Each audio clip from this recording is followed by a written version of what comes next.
มาเมียก็เว้าเมียก็ว่าเด้นอยามเมามาเมียบ่จื้อหอดหน้ามาหายว่าไรนี่ปล่อยด่าผัวแบบจูจีเนาะว่าจะอยู่ได้เงินกู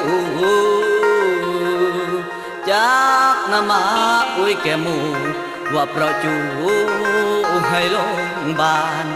ว่าเพราะจูให้โรงบาล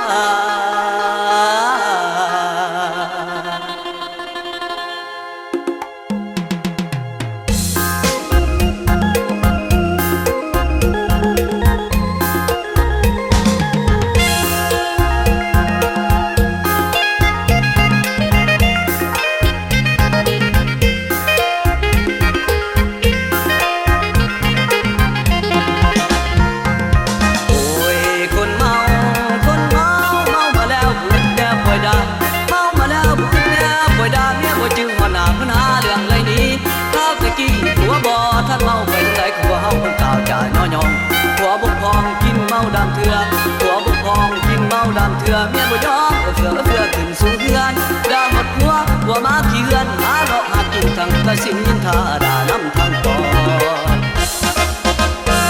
เมียข่อยส่งมาโพดแต่ว่ารถบ่จื้อหัวหน้าข่อยมาฮอดคันใดหมู่ข่อยเขาหามาส่งในรถข่อยยงบ่เบิ่งหน้าไผ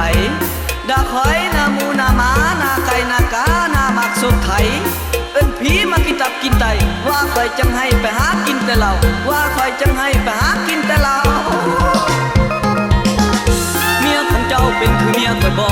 เมียของเจ้าเป็นคือเมียข่อยบ่พูดกระดากระดอกบึงตาก็เลยหนีเมาสำนีกระตาตีเมียเฮาก็ไม่เมาคือเขาจะเน่าในนุ่มเนื้อตัวตาเบื่อนอนเรืออยู่กองหลังเมียน่ะบูดซ้ำซางหิวหอยบ่ไหวว่าตัวดีได้แต่พวกขี้ไล่บ่อายหมูอายฝูงป่าจะรู้เงินเหงื่อเบื่อพ่อแห้งแล้